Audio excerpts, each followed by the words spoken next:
I'm going to review this brand new SDL1020X-E DC electronic load from Siglent. If you want to see how this thing works and what it looks like, stick around. Now, as you can see, I've already got it out of the box. It comes as standard with a power cable and a USB cable and all the usual bits and pieces, you know, manual and CD and stuff like that. Apparently it is controllable as well. There's software to control it remotely, Ethernet and stuff like that, like usual, I believe. I haven't checked into that yet. So we're going to do something a bit unusual. Normally I power them up and then pull them apart. Today I'm going to pull it apart and then power it up. Because, you know, why not? Alright, so let's figure out how to get this thing apart. I can see it's got screws around the outside here. Nothing on the back. We do have the good old Siglent warranty seal under here. We'll see if we can get that off without damaging it. But I don't think it's too important. I've been given permission to pull it apart anyway, so I think it's fine. So yeah, I don't know. We'll get started. And as you can see, it's from Robert Tower Packet Technologies. I should mention that, shouldn't I? There you go. There's Rob's sticker there. So if you're in New Zealand and you're looking for a Siglent piece of gear or just inquiring about one, go and check him out. Because, you know, he's been nice enough to lend me this to pull it apart and have a look at it. Done that thing before and showed you how to get them off without damaging them. Let's find a bit. Now, I've got my torque set here. I'm not sure which one it will be. There is a T20. See how this goes. So it's a little, I don't know, what are they, 4mm screws probably? Might be 4mm, could be 5. Magnetic.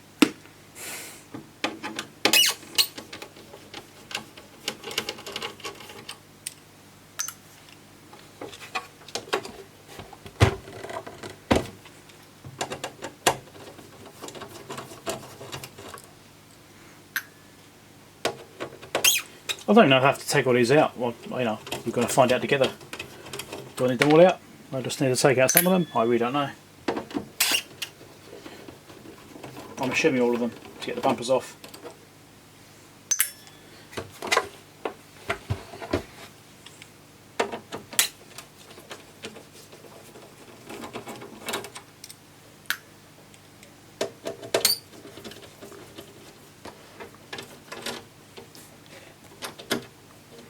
So with the camera now, it's not in quite the right place, is it?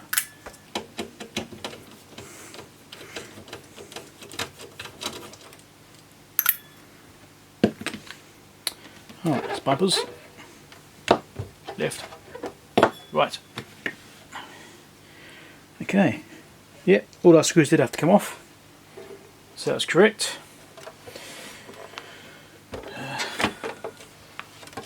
Now, I think I might try and save the label. Yeah, we'll see how we go with that. I might peel it off this side. That should move.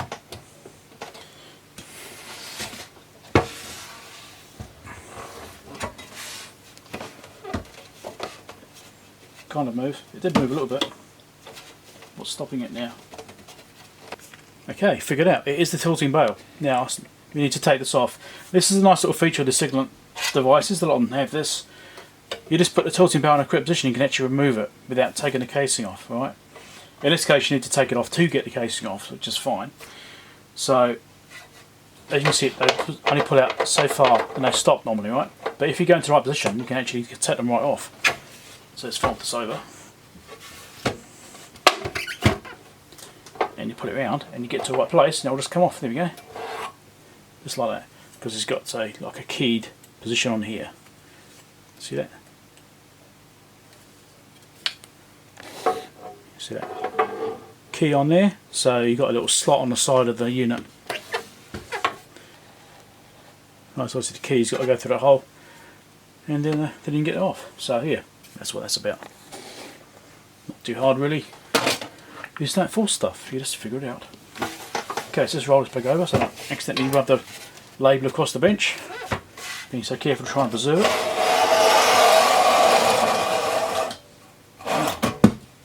Look at that, it's a metal can. No, it's because it's upside down. That looks fairly impressive, I have to say.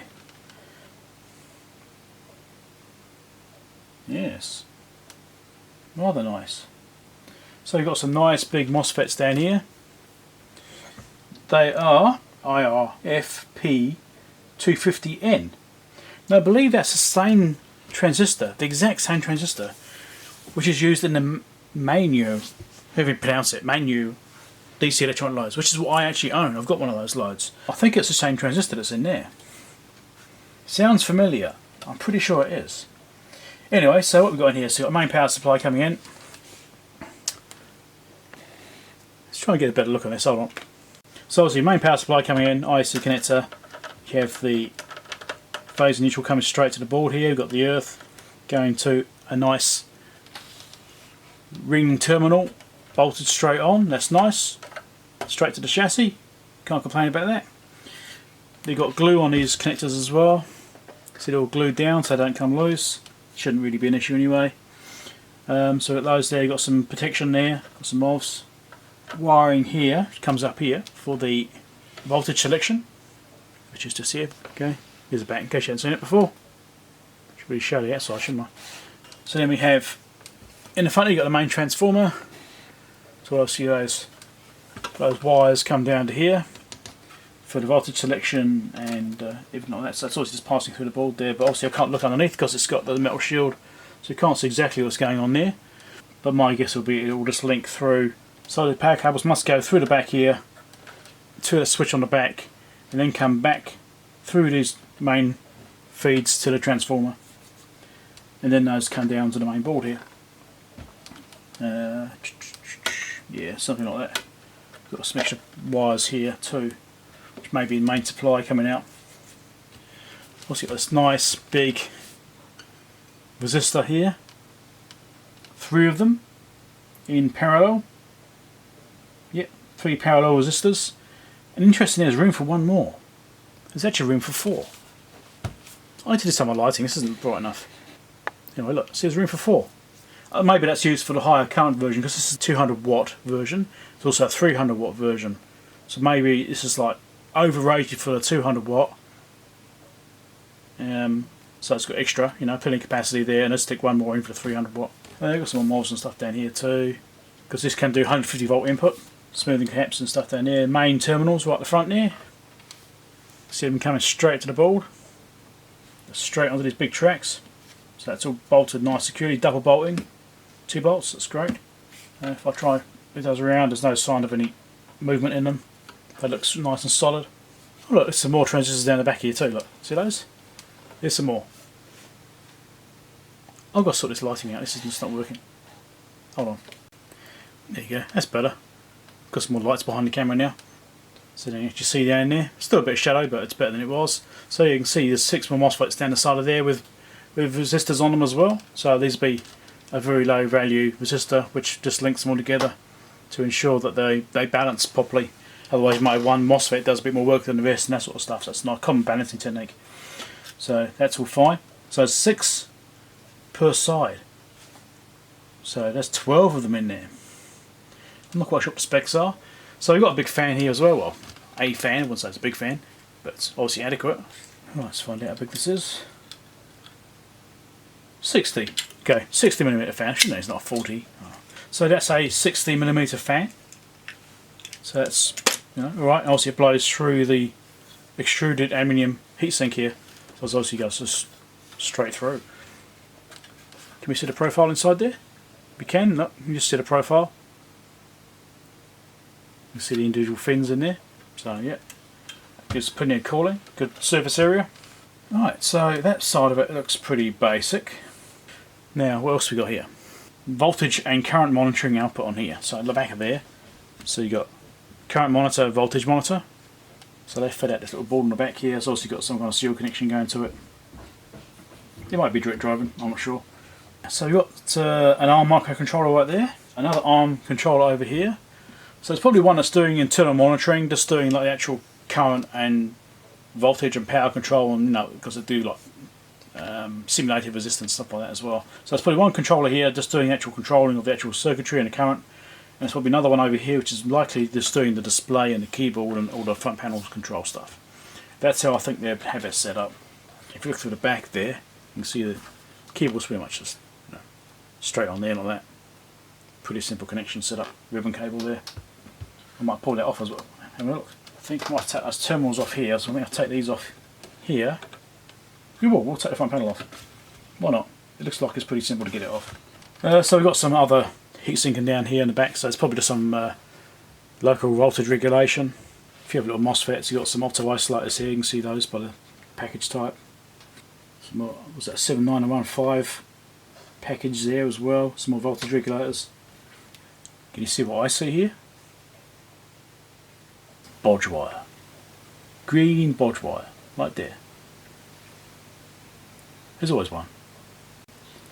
If you look at this really closely, if I can try and get it focused at the same time, you can see there's actually a second device there too. So you've got the pod wire, and there's another little 3-pin SOT 23 device there.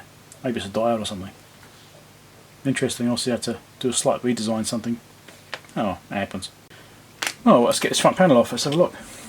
So let's take these off first. Yeah, wish my kid would stop yelling at the dog, it'd be quite great.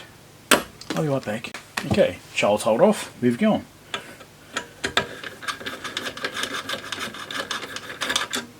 Yeah, same screws as the other ones. Look exactly the same, which is, oh, but that one wasn't very tight. Oh god, drop the screw over now.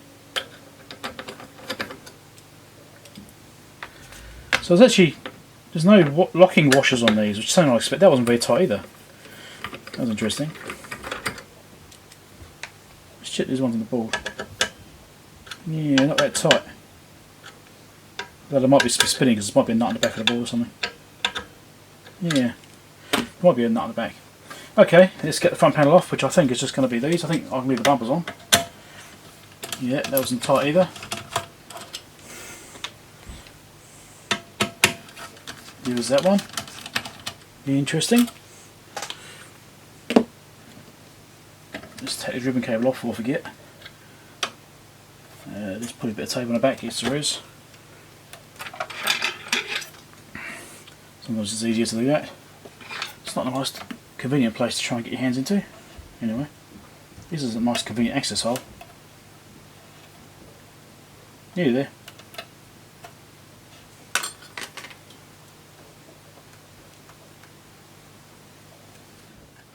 The adhesive's certainly really good. Not getting that much. Okay, I think we're just about there. There we go. Let's take off that pop. Yep, take off the connector. Let's pop this off.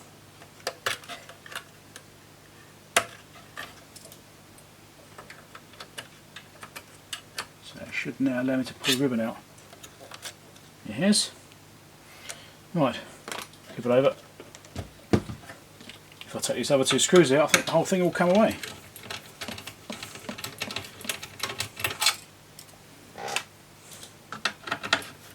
Yep, it's moving. The screws are very tight. Should I check for the, as Dave says it, the trademark Siglent rust, which I think is a bit of an over concern, but anyway.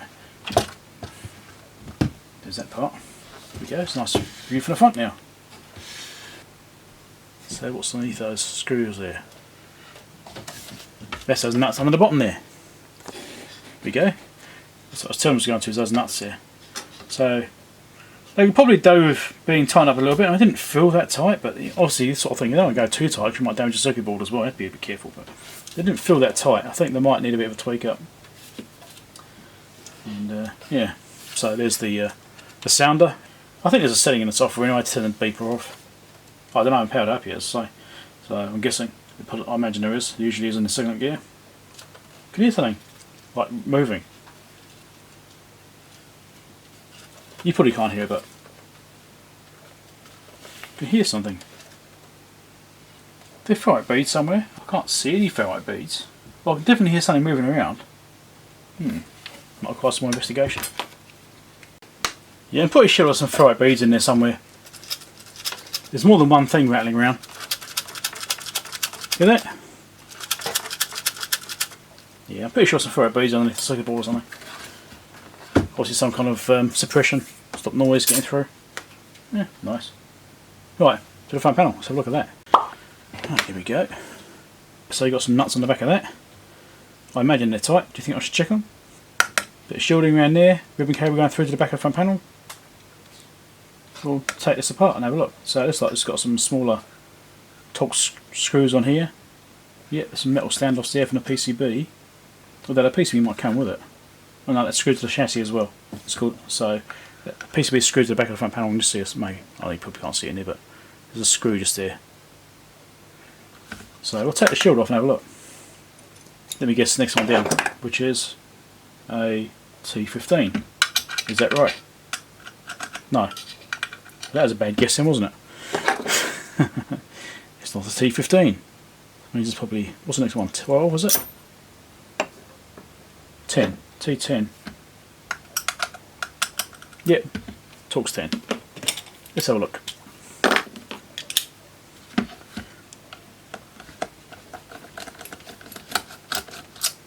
So that's just going to the plastic, but that's okay because it's not like this gets taken apart often, and I shouldn't really have any stress on it either, should it? So this is on the metal standoff onto the PCB. On there. What else we got here? Another one. This is another metal standoff on the PCB. So it's threaded. Another plastic thread there, I think. Yep.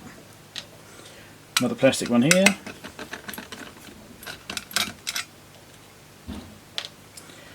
Another plastic one here. And I think we've got one left after that, and that will come off.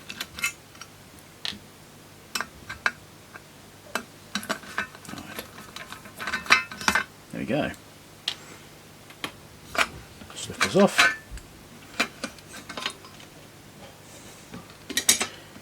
And that's what we have behind the panel. So we've got another controller here. I don't know what that is. Let's get closer. So let's see. Can you get the light on that? Light on that and focused. We can get both at once.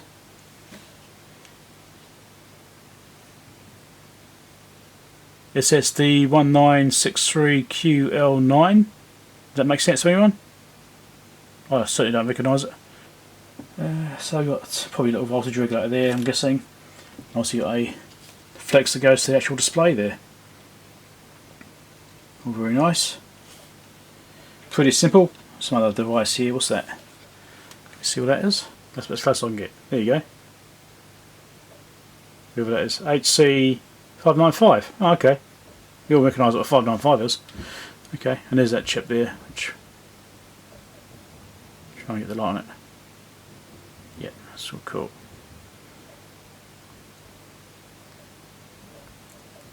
All lead free, of course. Not a lot to see on this board really. Some kind of J3 jumper just there apparently. So yeah, okay, not that overexcited. I'm not going to take it any further than that. Alright, so there's not so much to see on the back of that. So I won't go any further with that waste, but yeah, okay, well, looks pretty. Looks nicely constructed, you know. Whenever I pull a Siglent piece of gear apart, I've always believed that they've had good construction. You know, it looks like a quality piece of gear. You know, it doesn't look like it's a cheap thing. You know, they look reasonable. So I've always been happy with them when I've pulled them apart. They always looked like something you could, you know, trust. Design looks good, layouts look good. You know, it's just, I'm hardly an expert in overall layouts, but you know, from what I'm seeing here, what you can see too, looks, you know, looks alright. It looks sensible. Alright, I'll start putting this back together. Okay, once finished putting the screws back in this, we shall reassemble it. I might just look at those tensions of those bolts on the mounts for the circuit board. So I think they just feel too loose to me.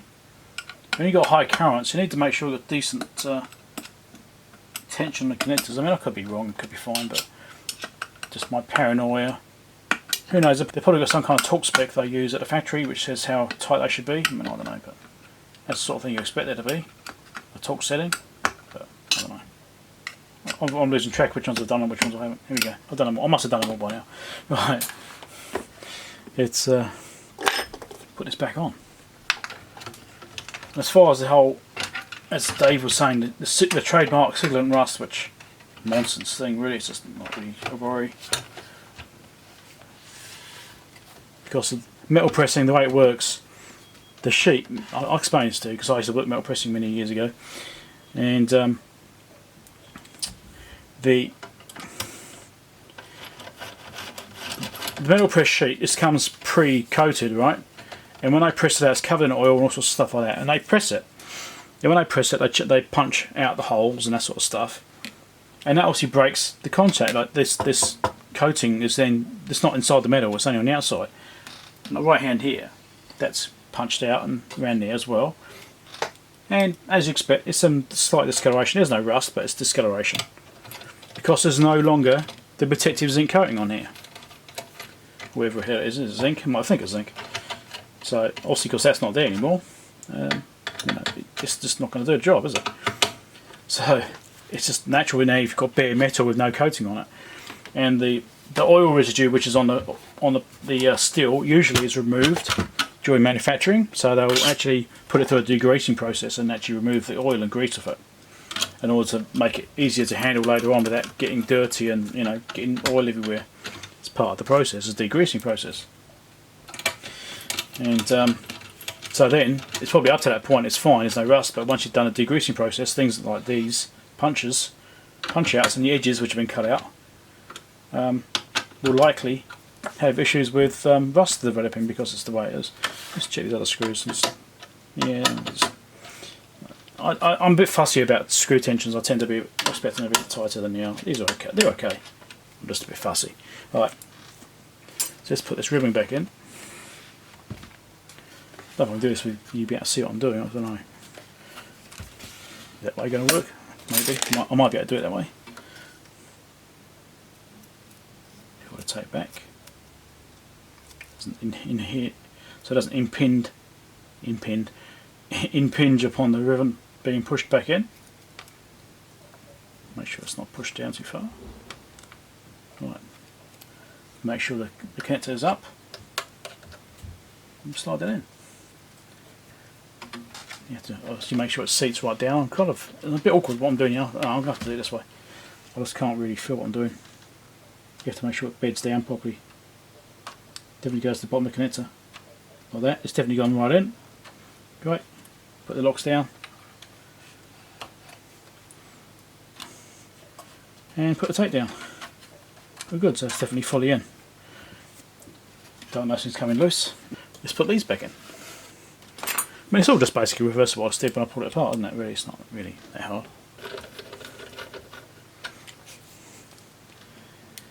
So I might look at the tensioning in these these other bolts up a little bit more. I'm just not convinced. I mean, look at that alignment there. That alignment's not quite right. See, those don't quite line up. So there might be some play in this anyway. Let's just have a look. Yes, there's a bit of flex in that. It slides a little bit. So yeah, now it goes straight in. But so yeah, I'm pretty sure these need tightening up slightly more than they are. I'll get onto those in a minute and do them.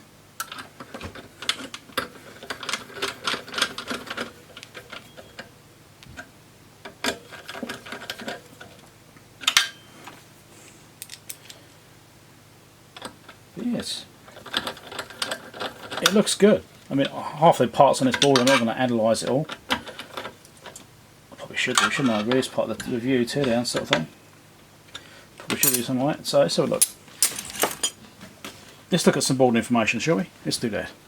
Okay, so we've got SDL1030X, SDY8.007.173F. I'm guessing that's revision numbers, stuff like that. May be relevant if you've got a different version board. As far as what other devices we've got around here, I don't know. I'm not going to look too closely. I mean, maybe you could see something from the video if you need to know it. Maybe you can get some numbers off if you need to. Maybe help you, I don't know. Can't promise you anything. Right, that's enough of that.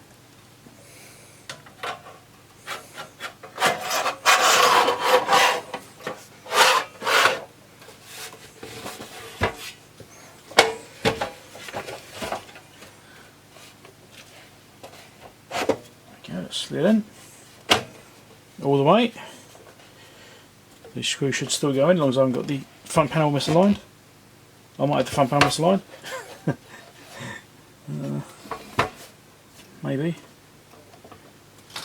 I might just go. Right, we'll give it a go. Bumpers, they're probably both the same anyway, so look. It's in Chinese inside there. Just imagine that. Tab gated. That's called a tab gate, which has been cut off manually, in case you care. Right.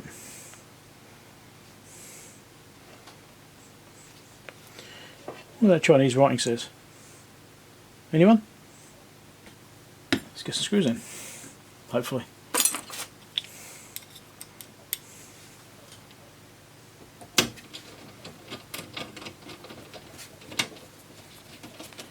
That just lines up.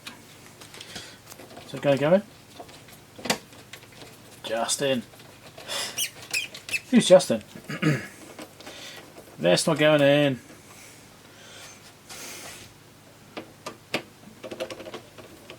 Come on. Take. I don't know, I think it's got a bit of alignment issue going on here, because... Alright, well I've got that one in. It's a bit of messing around, so I shoved that one in, shove the tweezers through a hole and leave it over much as I could, then tie that one down. That seems to allow me getting that one in. I don't know, it's definitely fully down on the back panel here. It's fully in. It's just, I don't know, looks like they've got their measurements very slightly wrong on their metal pressings, and or maybe they're forming. Maybe where this is bent around in the back, it's not in quite the right place. Anyway, got those ones in. Can we get that one in?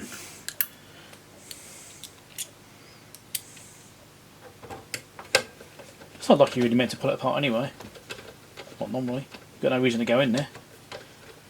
Unless you're like me. Yeah, that's just, and it just goes in.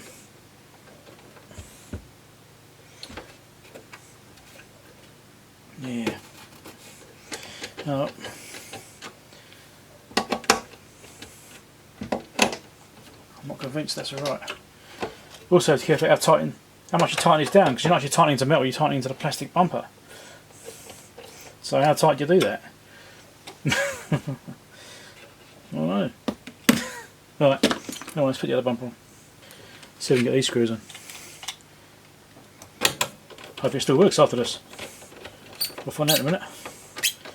That one's going nice enough. Just this side seems a bit off. No, it's a bit weird.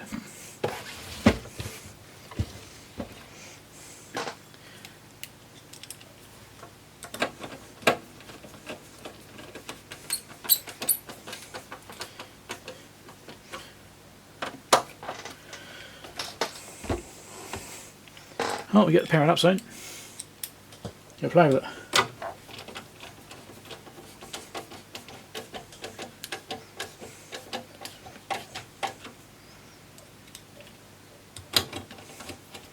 Yeah, right, that's all the screws in. Great. I'm not convinced about them being right, but they're in. Let's put the tilting barrel back on again.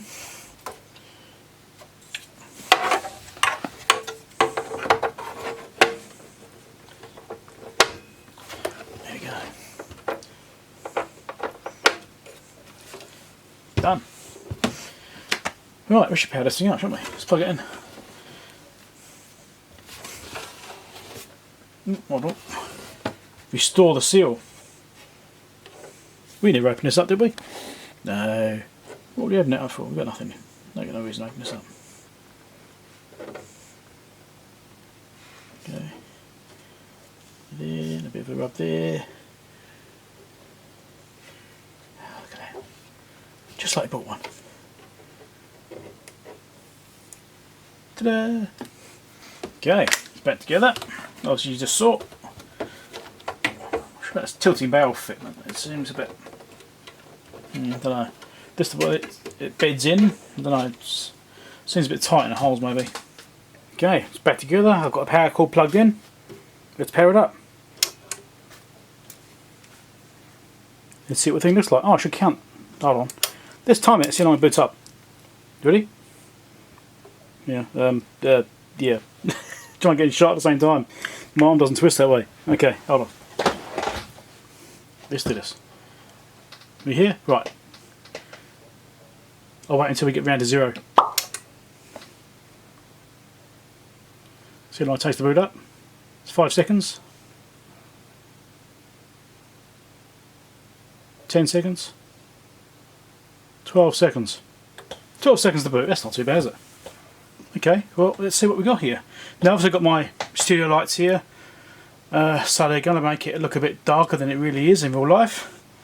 You know, for the camera and that sort of stuff, I need to get the front looking all nice. So I've got two lights here. If it is a bit hard to see, I might turn them off. I mean, you can see it does look a bit dark here. Again, that's just because of my lighting, I think. So I wouldn't worry too much about that right now. Let's have a look, see what we got here. So we've got constant power display right now. Constant current there with that one. Cool. I haven't played with this at all yet. I haven't touched it. You're seeing this the first time, just as I am. So constant voltage, yeah, standard stuff.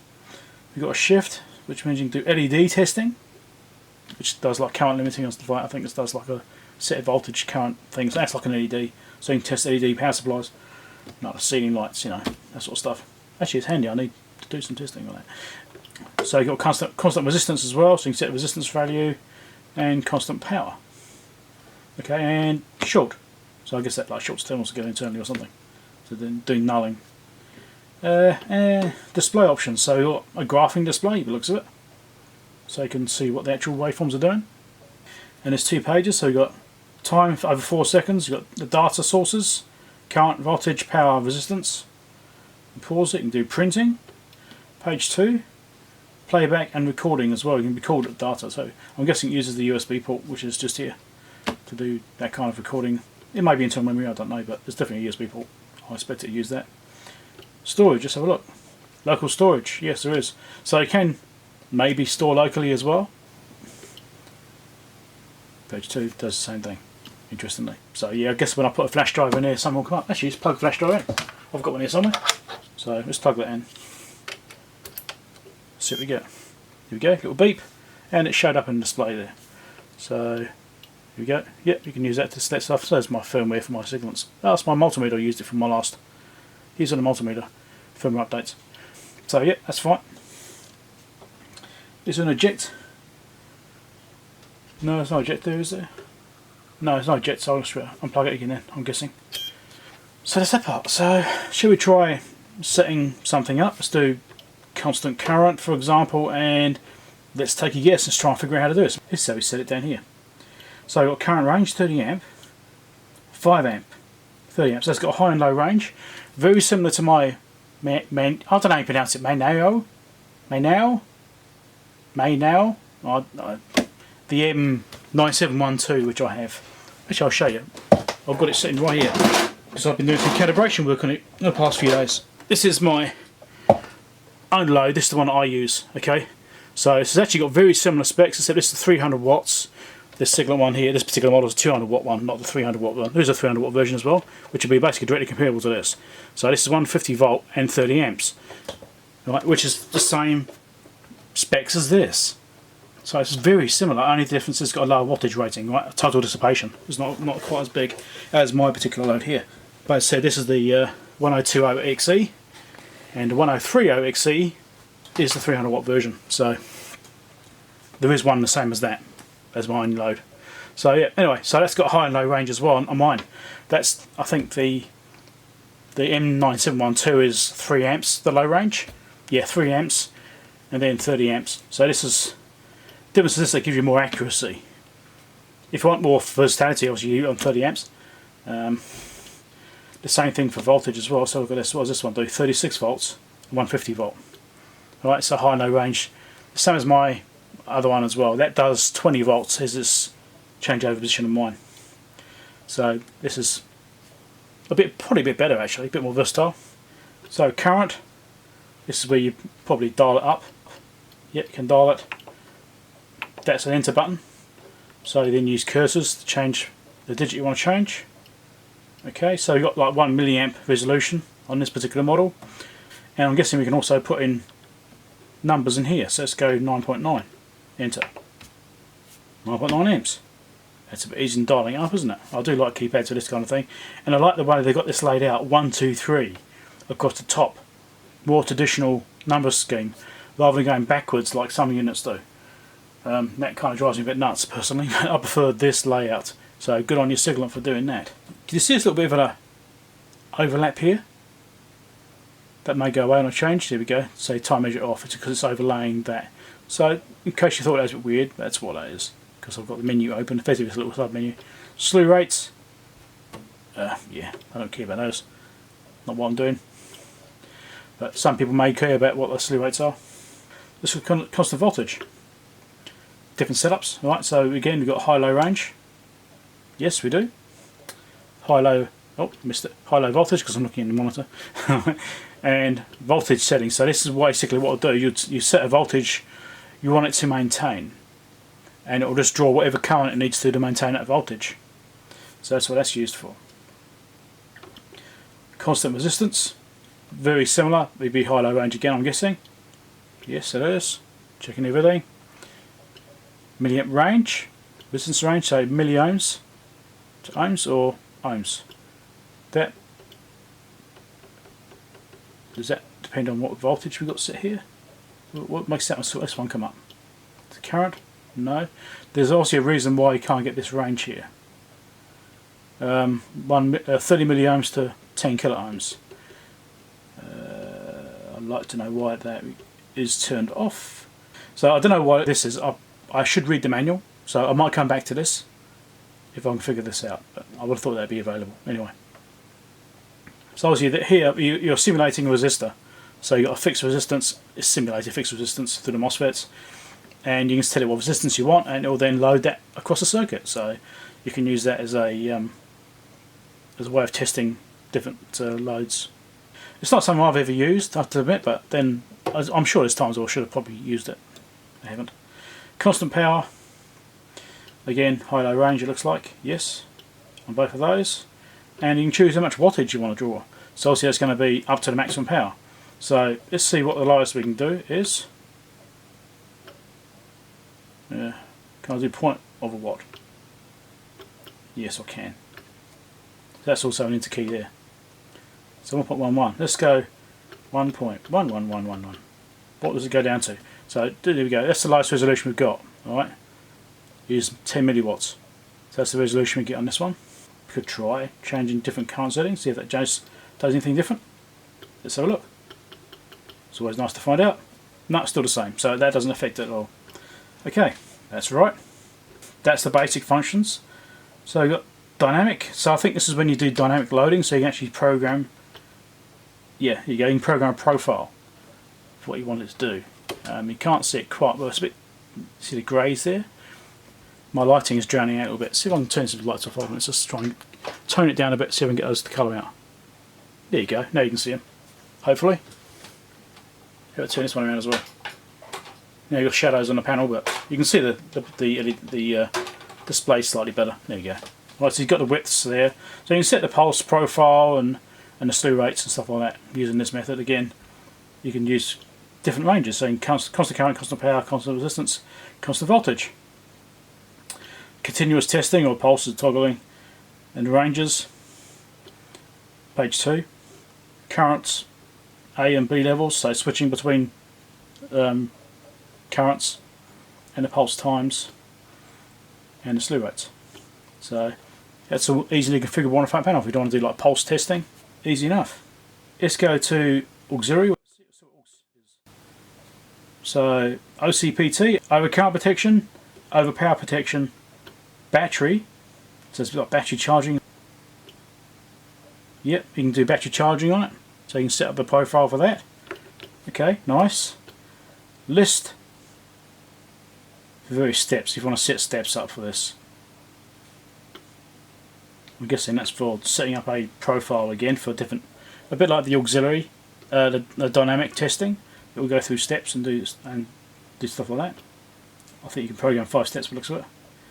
Storage and triggering, so you can do triggered. So you can use the external trigger on the back, and you can then control which setting it's using at the time. Okay, that's cool. Program is another option too. So this I don't know about. I will have to look at this up. I'm guessing it's another stepped program, but with different controls in the way it does it. Yeah, you can store it as well. Yeah, I don't know how I'm doing this, but I have to look that up. Okay, so let's go LED testing. I think I looked at this briefly before, then I went into the screen. So again, you've got ranges and stuff like that. Current and voltage O, I'm not sure. Resistance RCO. I'm not familiar with this motor, so not one I've ever used. I don't know. We have to look this up in manual. We'll look at this later on maybe. Utility, so look in here. What's this thing? System info. So start times 9 times, and this is version 1.1.1.19 R1, and hardware version 2219. Interesting. So, alright, interface, USB IDs, RS-232 information, GPIB.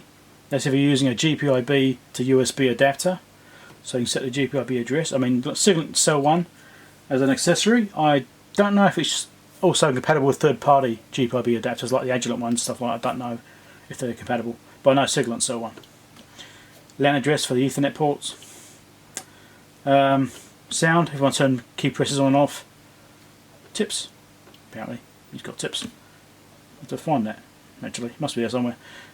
Language, this sort of language has got, yeah, English and Chinese, that might be, you know, are there more than that? Might just be English and Chinese, looks like. Okay, page 2, factory settings. I guess that stores it back to factory defaults. Yeah, we don't want to do that. Which one's highlighted? Cancel. I'm guessing that's cancel. Upgrade, so you can do firmware updates in this from there. SLTM. Time on, voltage low, voltage high. I'm not sure what this is. It's probably obvious when I actually think about it, but right now I can't think of what that will be. Limits, current protection, power protection. So you can set, you're trying to put the circuit under too much stress. You want to limit what you can do. You can set limits on here too. And power protection, same deal. There could also be just protect this device here, make sure you don't put too much stress on it. If you want to make sure you're well within limits of what you can do. Maximum power for a certain period of time, in this case. Okay, and that's that. Alright, what else is there? Let's just put the display again. So that's that same page we looked at before. Recording. UDIS not detected. Okay, so actually to do recording of the profile, what's going on, you need to have a flash drive plugged in. So that's what it's asking for there. Right, and obviously we turn load on off with this button. Now you can see you've got the indicator up here. Same for short, we've got an indicator there. And also got an indicator here for rear panel sense. Where I turn it on, I don't know. There'll be a setting for it. There will be a setting.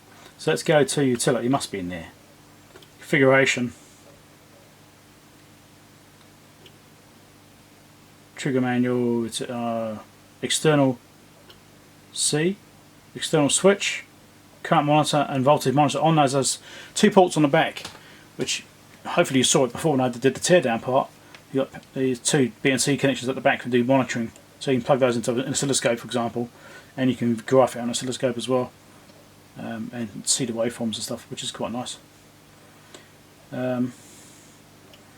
Internal, external, current, external voltage. So I'm guessing that's the sensing on the back there for those. So you can choose which one you're going to use, current or voltage sensing.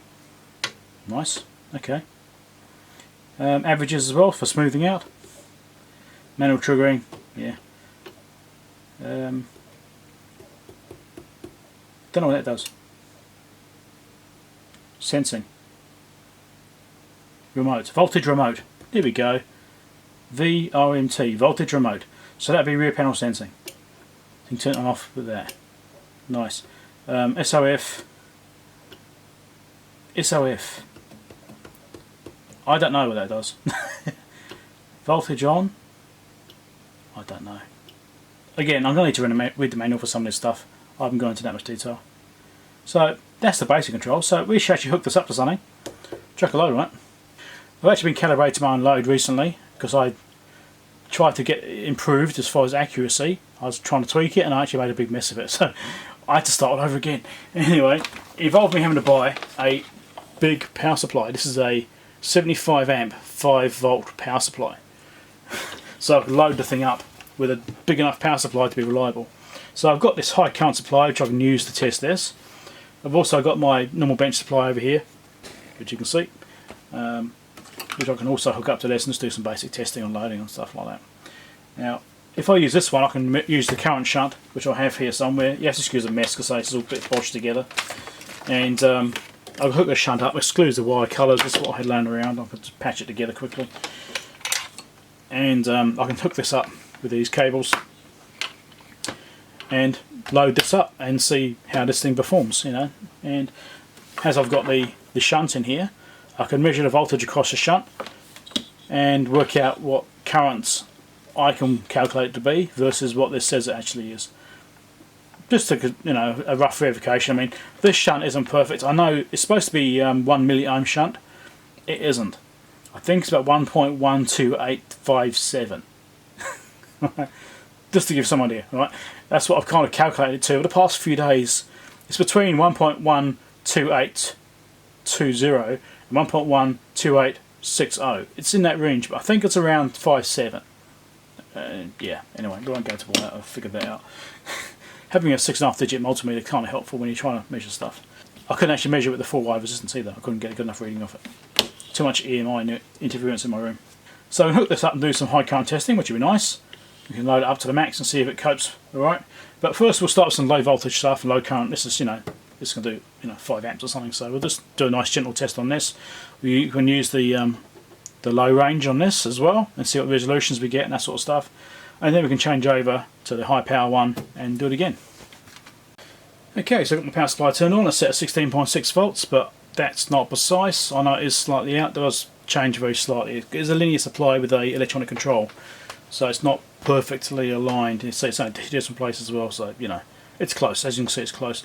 Now this is actually agreeing with my 6.5 digit Siglent multimeter, which is up on the bench up here, up on the top shelf. So like it's out shot, I can verify that it is basically agreeing. It's very close. It's like 1 millivolt difference, but with a bit of EMF noise. You can see I've got it hooked up here. It can change a little bit, but it's looking pretty good. I mean, it's sort of the last digit. So I've changed ranges on here, and it doesn't seem to change the resolution at all on display. So set its current at 6 amps, see what it does. It goes to 5 amps. So it's limiting the current to a maximum of 5 amps, which is fine. So let's go back to 1 amp again. That's what I want to test with right now. And so this is basically agreeing with my 6.5 digit meter. You know, it's sometimes the same, sometimes it's flicking off slightly, but it's close enough. Now, I'm not using remote sensing. I'm just using the leads on the front sensing. That's all I'm using. So we'll see what we get. We'll see what sort of drops we get and stuff like that. I suppose I could even, on these lower currents, I could actually run it through my Siglent multimeter as well and just compare to see what that thinks the currents are compared to what this thinks the currents are. This is a verification. I mean, we could do that maybe. We'll turn the load on. Let's see what happens. So, it says 1 amp. Voltage drop is a little bit, so it's 15.58. We expect some to drop through the cables. I mean, oh, that's not even one. It's not a huge amount. And my signal's saying 16.56. It's putting a little bit of drop between the terminals and actual circuit board as well, and the sensor circuitry inside, which is why I use external sensing if you need to be ultra precise. Okay, so my power supply, if you can see over here, as you can see, it's not 100% accurate. It's saying 9.4. Right, and I've been inclined to believe this is correct. So let's load up some more. Let's chuck 2 amps through it. 2 amps. It's looking okay. That's saying almost 2 amps. Voltage drop is again very close. If I was really worried about it, so I probably will check the external sensing on at some point and try that out. But that's doing just fine, really. You know, it's like 10, not even that's 6 millivolts out between this and my bench meter there. So, you know, that's okay, I suppose. So let's go 3 amps. That's now about 8 millivolts difference between here and my bench meter. Now I've got my power supply set at 4.5 amps, I think, so I'll go 4.5 amps. No, this must be 4.4 amps. Yeah, there you go. So it's towards the maximum what power supply is set to right now. And again, the voltages look, you know, it's like 20 millivolts, so not even that, 15, 30 millivolts difference between this. So again, with, you know, because I've got some voltage drop in the cables, and between these terminals and the internal build there's going to be a drop there, but it's still pretty damn close. Alright, so as you can see my power supply is reading very close to 4.4. Again, this isn't 100% accurate. The power supply, I don't trust the readings on this, they're only roughly there. You go by my other meters. Okay, so that's looking alright. So let's go down to a lower value. Let's go down to 0. You have to do the 0, you can't just do point. I found that. 0, 1. Okay, so 10 milliamps. Yeah, that's fine. You know, it's down there. Let's go a bit lower. 0.001. Let's go 1 milliamp. Obviously my power supply is not registering at all. But yeah, it's also going to be doing something. It says it is. So what I should do is hook this up with my bench meter and do some tests below 10 amps before I go into the big grunted supply, before I go to that. And we'll just do some current tests, but comparing it to my bench meter. And see how, well, I've had my meter here for a couple of years now, so it's hasn't been calibrated since factory, so who knows if it's drifted off a little bit, who knows, but this is brand new, so this should be more accurate than my bench meter. Maybe, but it's got less resolution obviously, we'll see. So we'll try it out. Okay, what I've decided to do, I've got my Fluke A842A, I had it sitting here, and I thought it's just easier to chuck this on the bench right now in front of me, so you can see what's going on. And I thought that'd be a nice comparison, you know, everyone trusts Fluke. Well, there you go, this is what I'm getting on the Fluke, 1 amp. Right. And if I just turn this on, it's still warming up a little bit, so it might be a little bit unstable to start off with, but it's pretty damn close, isn't it?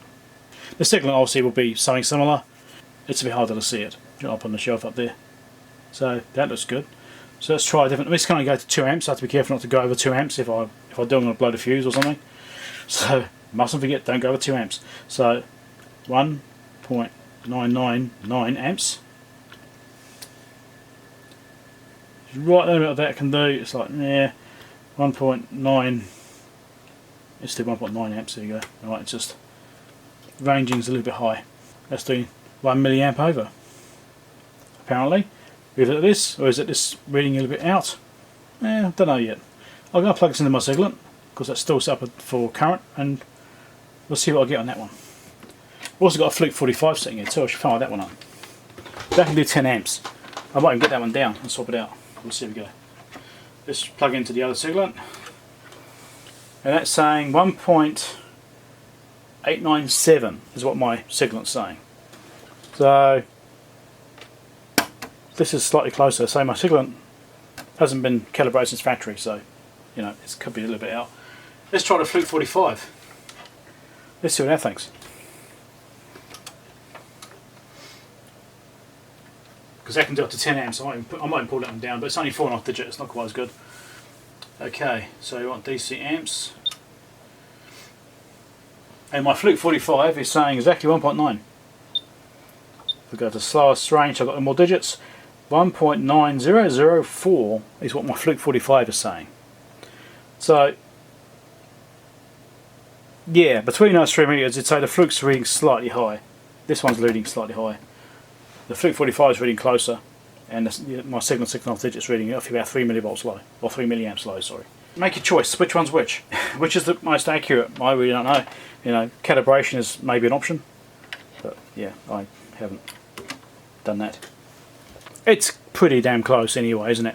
1 milliamp. So let's do some lower voltages again, or lower currents. Let's go back to 10 milliamps. So 8.8 on here. How accurate is this? I don't know. Let's plug it into my Siglent. My Siglent is saying 8.8-ish. EMI interference fixed my Siglent, I think. It seems to be quite sensitive to noise. I get about 8.85-ish around there. And let's check the Fluke 45. If I put it down to milliamp range, it'll be even better. And that's saying 8.85-ish as well. And it is jumping around a little bit too. So maybe it is a loading on this. Maybe this load is varying very slightly as it's trying to control itself. I mean, you can see that resistance there changing.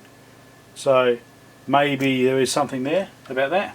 Maybe that's why I'm seeing variations in the current rating. So this 10 milliamps here isn't really accurate enough because I'm getting 8.8. Still, you know, talk about 1 milliamp difference, but it's still, to me, a little bit out. Okay. So this reading I trust because I confirmed that reading with the other 2 meters and they both agreed to it. So I believe that's correct. I was thinking now. I'll come right back after I've had a think. Think. So out of interest, what I've done now is I've gone to the constant resistance mode, set it at 1 kilo ohm, and you can see it actually jumps around a little bit. So I find that quite interesting. Because you think that the resistance would be, you know, fairly stable. And you can see the actual current. I figure out which way the zoom goes on my camera would be nice. You can see the current's jumping around a little bit as well, which matches what this is doing. So it's quite interesting really. If I do a different resistance, say 800 ohms, so the current's gone up to 17 milliamps. Okay, let's do 500 ohms.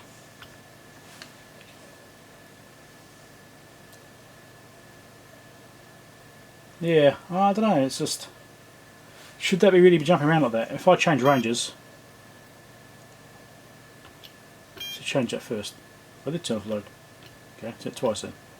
If I change ranges, does that change that function? Is that more accurate? Yeah, maybe. Still jumping around a bit though. Interesting. So it's doing like half a watt, so let's change to constant power. Power 1 watt, let's do that. Okay. That's 65 or 66 milliamps. Kind of agrees with this, they are very similar. Again, there is a slight discrepancy there. I mean, obviously I've got long cables, but that doesn't affect the current readings. Current should be the same regardless. It will affect voltage obviously, but not current.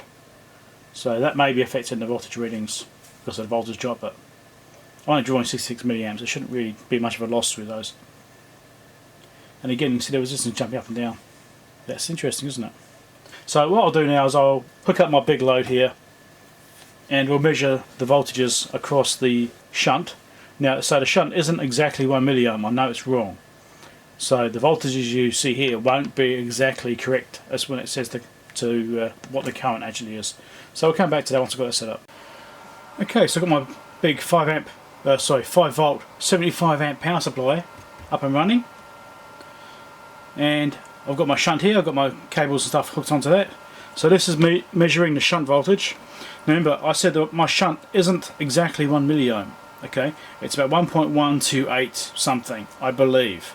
So if I draw 1 amp on here, you will see more than 1 millivolt on here. Okay, it is slightly out. So I've got it set to 1 amp. Let's power that up and see we're getting slightly more than what we should expect to see. So again, I can't trust this shunt. I don't know exactly what it is. That's what I think it is rated at. So let's go some more. Let's go 10 amps. 10 amps. Not 1 amp. 10 amps. Right. So again, you can see it's shifted along. So it looks maybe it's 1.156. Anyway, so that's 10 amps. Okay, let's go 20 amps. We're supposed to be able to do it. So we see what we're drawing. It says 10 amps here. 50 watts. Sounds about right. 4.933 volts. Obviously, I'm only running through these cables. I mean, these are supposed to be rated for about 30 amps, so they should be able to handle the power all right. But there will be some voltage drop because I'm not using external sensing. You are going to get some. It's going to be natural. Okay, so let's chuck 20 amps at it. 20 amps. So there we go. I'm getting a little bit of voltage drop through these cables now, and you can see I'm getting 23 millivolt drop across that shunt. You can see it's doing 20 amps. It seems about right. 100 watts. That's fine. Okay, well this can do 30 amps max. So let's max it out. Let's do 30 amps. So that's 140 watts. The fan on the Siglent has now started up. The fan you could hear before was the power supply. It's got a fan built into it, you can see just there. So that's calling the power supply, and the fan on this has started up now. Right, so that's doing 34.71 millivolts. Okay, and that's 140 watts. You know, it's not maxed out because of the voltage I'm using, but it's not far off it. So I should actually calculate this, see what it thinks it should be. Let me get a calculator, I'll come right back. So based upon the current readings we're getting here, if this is accurate, and if this is accurate, then that is the resistance of my shunt. Maybe. I calculated a different resistance when I was calibrating my own DC load. So, I don't know. Go figure. It's fun. Anyway, so if I go back to 1 amp again, so the fan, this is immediately ramped back down. It's still going, but it's ramped down. It doesn't need to work so hard. So it's obviously the power supply fan's still going. It's a bit noisy, I'm afraid. So you get 1154. So that kind of makes sense, doesn't it? You know, it's very close to that 1156. So if there's a slight error on the amperage on here, and a slight error on here, then you know. But it seems to be handling it just fine. It's a nice little load actually. I actually prefer the display on this to why, and it's also easier to use than my own load. The Maynao, whatever you want to pronounce it, the M9712. Also, if you're interested in me doing a video on how to calibrate that other DC load of mine, let me know, because I've done a lot of work calibrating it and finding out the calibration values that I need to use for my load to make it read accurately based on the tests I've been doing. So I can at least show you how to do the calibration. It is documented online. It's not obvious, but it's maybe a video will help someone, so maybe you'd be interested in it, I don't know. So let me know down below in the comments. Also comment as well about this, what you think about it. So I prefer the interface on this to my own load, because you're setting it through these and it stays on whatever you leave it on last. Like on my load you have to do set current, then put the number in and then enter. Right? Well, it's an extra button press. If it's already on the right thing, it's a bit of a pain. I always forget to push the set current button first. I go straight to putting the number in that I want and go, oh crap, it hasn't gone in. I have to do it again. Right? Almost every time. Right? It's one of the little irritations with it. Anyway, this doesn't have that problem because it's just sits there on the last used setting. So whatever you last changed, that's what it will change again, which I think makes a lot of sense. So let's do a lower value test. So let's try 0.001 again. I just did 0.01, didn't I? I didn't do a point. 0.001. Hit my power supply ramp down. So don't forget that the fan noise is not this, it's my power supply. This big high current thing over here. And yeah, there you go, just like a fraction of a millivolt.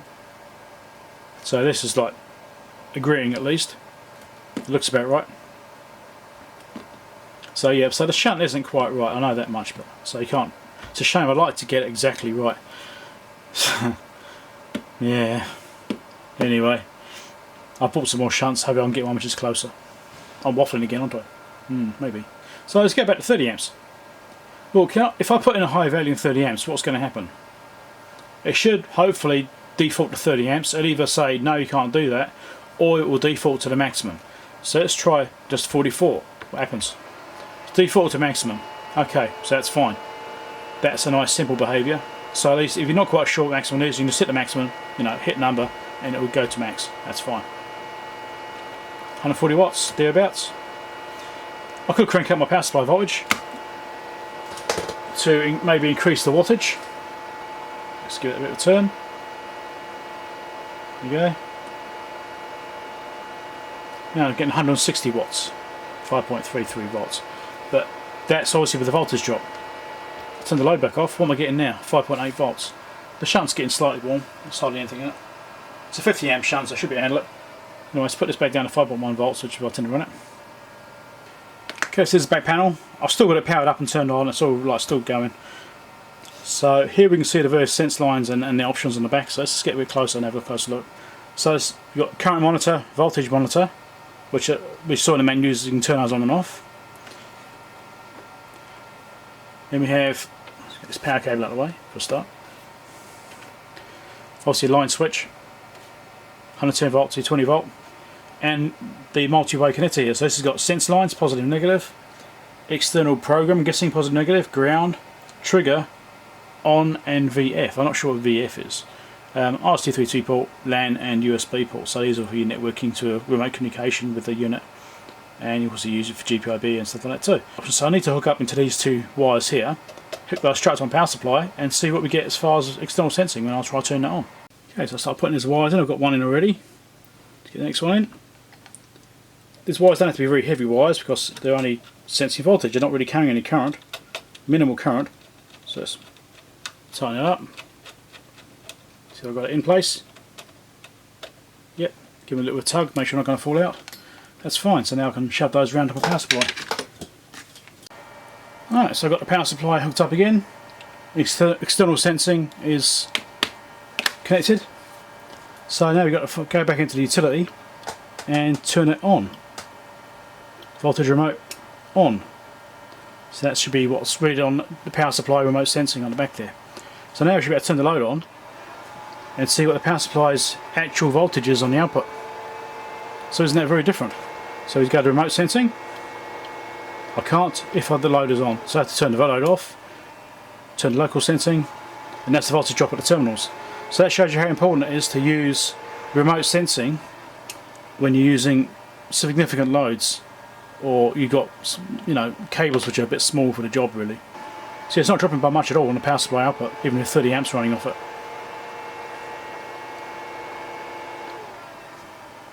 So we're getting there 13 to 14 millivolts drop on the power supply output at 30 amps. So good to know. So that's the beauty of having remote sensing. I'm not so sure about what these settings do. I need to figure this out. Maybe someone will know. I should go and read the manual. So we're running this at 20 amps now for about, I don't know, 2 or 3 minutes. Just to see how it handles a longer term load, you know, moderate current. You know, 20 amps is only 2/3 was what rated at. So it should be able to do that for a period of time. And the air out the back is actually coming out fairly hot. It's pretty hot air. It's not, the fan's not going full speed on the light, so it's actually maybe under speed. Which means the heatsink's getting pretty hot inside there. So I'll be worried about the fan speeds actually being a bit low on this. Maybe Siglent should look at is maybe increasing the fan speed. If it's under, you know, more than 10 amps load or something like that, maybe. I don't know. So let's change the current. Let's go to 25 amps, and we'll see what that does for it. The fan is sped up, and it's actually, I think, getting a bit cooler. So I think maybe the fan profile, the low speed range of their fan is maybe a little bit low. I don't know, that's not excessive, isn't it? You know, you think it's got thermal protection and stuff, ain't it? All be thermal sensing. No, it's getting warm again now. Yes, it's getting fairly hot on the back. I should actually measure it, shouldn't I? Yeah, let's do that. Let's measure it. See what we're actually getting. I've got a proper thermocouple probe, and I've shoved it just inside the vent in the back of the unit. Right, so it's like literally just 5mm inside the vent, just to hold it in place, doesn't fall out. That's all it's doing. As you can see, I'm drawing 1 amp, and I'm getting 49 degrees C inside that chamber there where the air comes out. So that's with that fan speed at 1 amp. So if I do 5 amps, let's see what we get. No, it's looking okay. It's looking under control. Everything's going down. It's getting better. Okay, do 10 amps. Also, there will be a delay because you've got to, you know, the MOSFETs will have to heat up, transfer the heat to the heatsink and that sort of stuff. But that looks okay. That's 48 degrees still. It's actually still going down. All right, so okay. Let's do 15. So I want to try and check the profile across the whole range and just see how well it's controlled across the various temperatures that a heatsink might be exposed to. How much stress it gets put under. So it crept up a little bit there, but it's not too bad. It's just creeping up slightly. Let's do 20 amps. So it's about 49 degrees there. I mean, that's alright. It's not that hot really, is it? But don't forget, that's the air coming out, so the heatsink's probably hotter than that. And it's still climbing. No, sort of 50 degrees odd. So my estimate about what was coming out the back with my hand wasn't that far off. Okay, let's try 25 amps.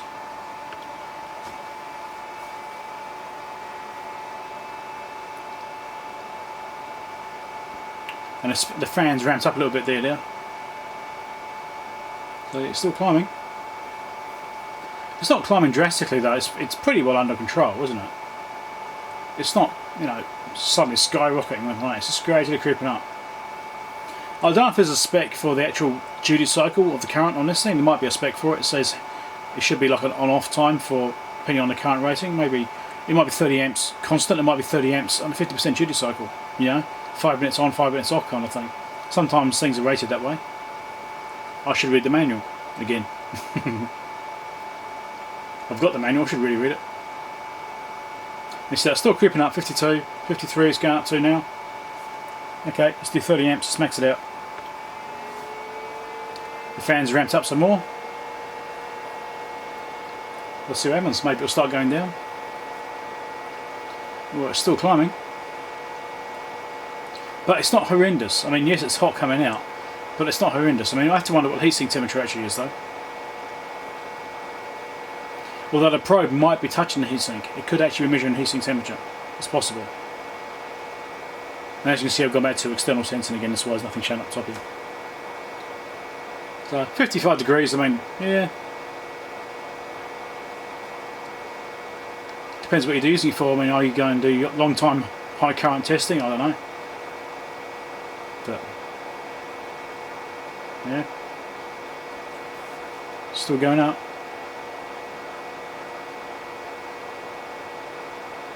I'm wondering how long I should leave this on for. Maybe I should read the manual while I'm looking. I'll go and quickly read the manual, check for duty cycle statements in case it's got one that says it's only should be only on for 5 minutes or something like that. And then I'll see if it can go a bit longer, we'll see. Well, I've had a quick look at the manual and I can't see anything in there about duty cycles, so I guess that means it can do 30 amps continuously. And you're up to 60 degrees C on the output now, which isn't too bad considering how long it's been going for now. And instantly the fan drops down. Instantly. You'll think it would dissipate the heat, you think there'd be like a ramp down time until it cools down based on the temperature coming out the back. So, I don't know, maybe it cools down quickly, maybe, but I'm not too worried about it. So I'll chuck 1 amp on it now. Oh, current, 1 amp. It'd be such a low current, I should actually cool it down because the fan's ramped up a little bit. And it is. 60 degrees is getting up there a little bit, but it's not too bad, I suppose. It's not as bad as, you know, it could be. But, okay, so let's go back to this other stuff. I was looking at auxiliary battery, that's right. I was looking at this battery one here. I don't know why battery charging in my head, I don't know. It's not battery charging, is it? It's a battery discharge curve. So you can tell it what voltages and currents to use for the battery discharge curve. That's what it's for. So current stop, time stop. So you can do it on time or current based measurements on the battery curve. So you can tell it, you know, if the current drops off too much, then it will shut off. Obviously, it's obvious, isn't it? Anyway, I don't know what I was thinking before, so I'll probably edit that bit out. I don't edit that out. Oops. And what's the other thing I was looking for? I was going to do the dynamic. Was it dynamic? Oh, display, isn't it? Display. So this is showing what's actually going on. Alright, so you can see what the waveform's doing. So, time, I'm not sure what the range is. Oh, there we go. 4 seconds. It wants to hit the return first. Now it wants me to adjust it. So we'll do 10 seconds, can I? 10 seconds time, yes. Okay, so it doesn't work quite the same way as the other options. You have to hit the return key to get it to come up. But that's okay. So it's now giving you tracking for 10 seconds.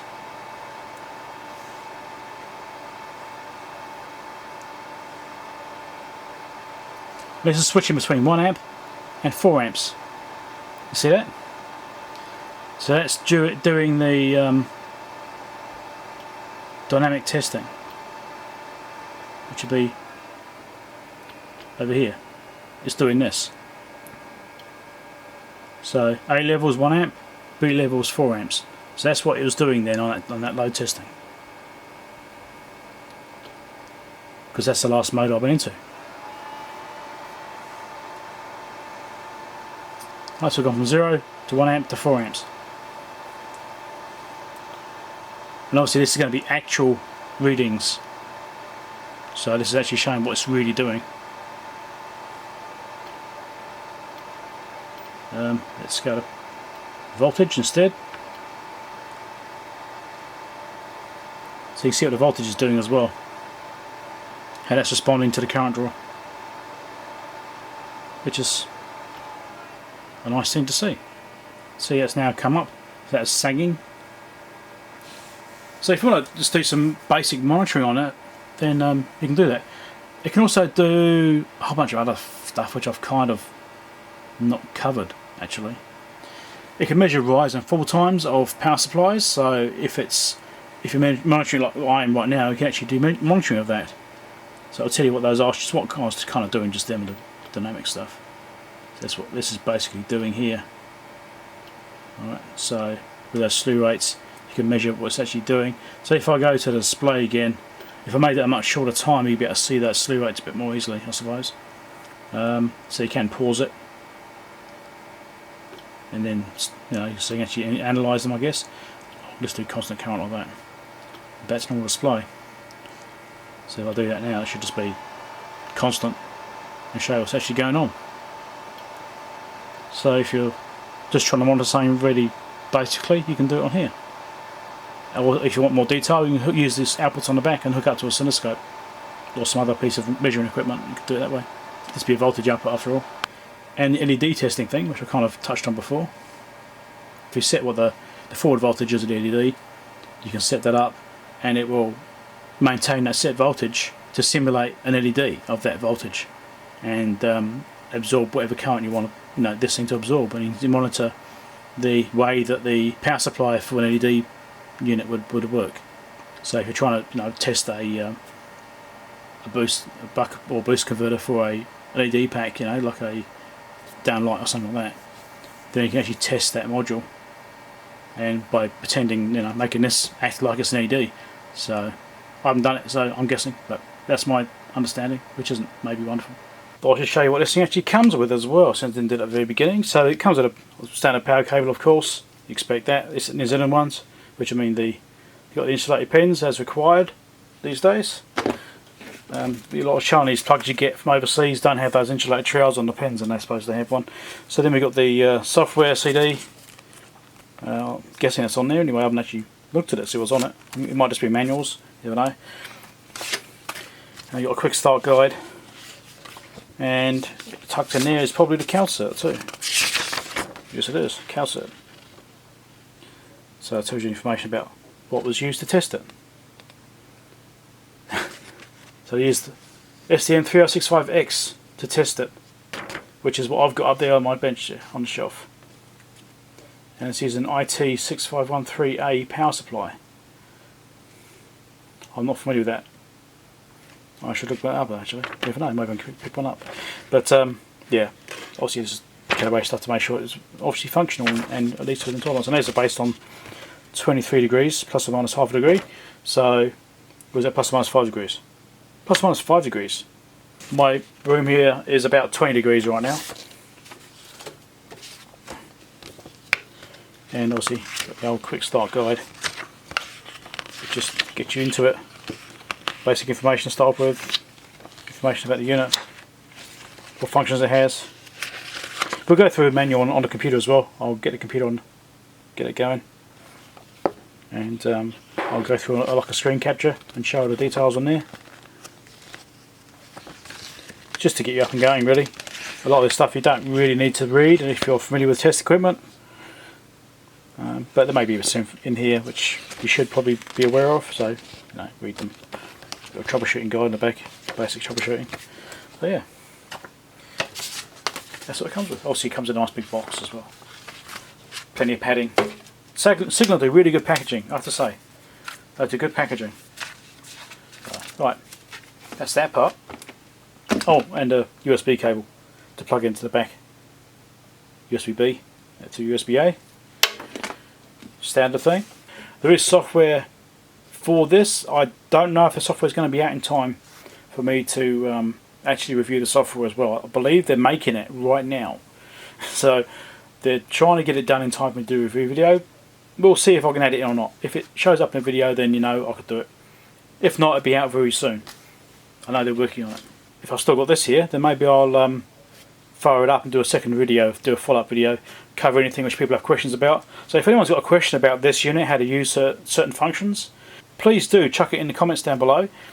Because if I still have this on hand, I will do a follow-up video and cover those things and try and answer those questions. So make sure you do put comments down below asking if you want to know information about certain aspects of this, which maybe I haven't covered in the video. Yeah, and I'll try and accommodate as much as I can. I can't promise you I'll definitely do everything.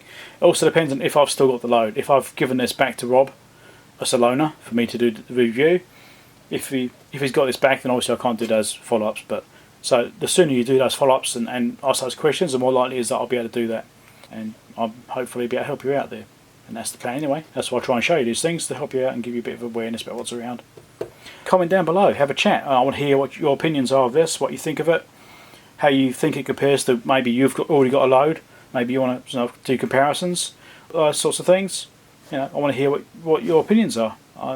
So chuck comments down below in the comments down the bottom there. I hope you enjoyed the video. Thank you very much for stopping by.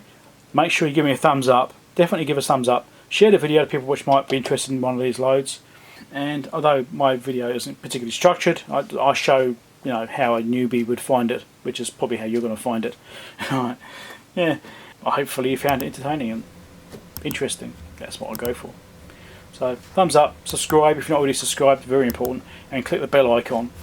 Catch you later. Thank you, Siglent. Thank you, Rob. Catch you later. Bye.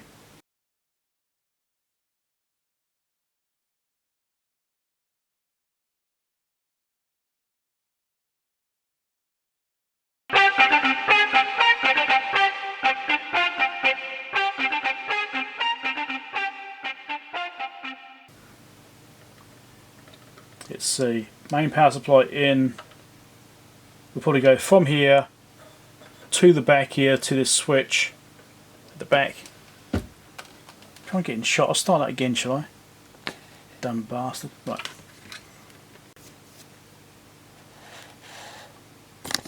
Ah, crap. Hello? No, you're supposed to be over this way. Right, so yeah, so there's room for 4 there. My ability to judge size can be quite bad sometimes, just not for life. Anyway, so yeah, 40, no, 60. Oh. So chuck comments down below in the description. Bloody hell. In the comments down the bottom there. Not in the description, that's where I'll put my comments.